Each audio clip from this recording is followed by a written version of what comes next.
Messieurs, dames, bonjour. Quand on s'intéresse à la littérature québécoise au 21e siècle, la première chose qu'on doit se poser comme question lorsqu'on s'engage dans une voie plutôt chronologique, c'est la question du départ, des origines et des sources. Quand la littérature québécoise commence-t-elle? Eh bien, la première personne qui doit nous venir à l'esprit à cette occasion, c'est évidemment Jacques Cartier et la date 1534, la découverte, entre guillemets, du Canada.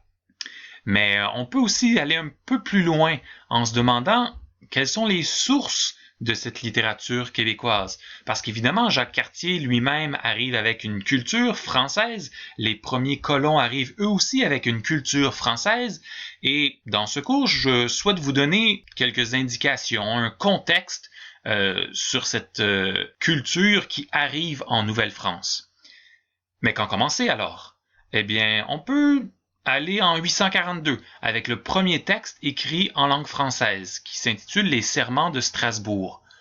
On pourrait aussi revenir un peu avant si l'on voulait, jusqu'en moins 3500 avec la naissance de l'écriture, puisque c'est la date à laquelle toutes les littératures commencent.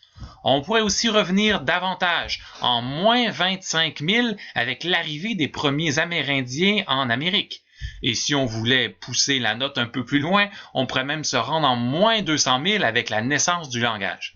Évidemment, nous ne ferons pas cela parce qu'on n'a pas le temps de refaire toute l'histoire de l'humanité et le choix que je vais faire pour ce cours-ci, c'est de revenir au Moyen Âge. La raison en est simple, il y en a deux en fait. La première, c'est que c'est la littérature de langue française qui nous intéresse et c'est à ce moment-là que la langue française naît.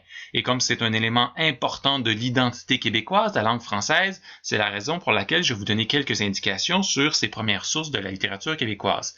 Et la deuxième raison, c'est que les premiers colons qui arrivent en Nouvelle-France vont avoir dans leur culture et vont continuer à propager plusieurs chansons, contes ou légendes qui proviennent du Moyen Âge. Et ce sera donc le sujet du prochain cours.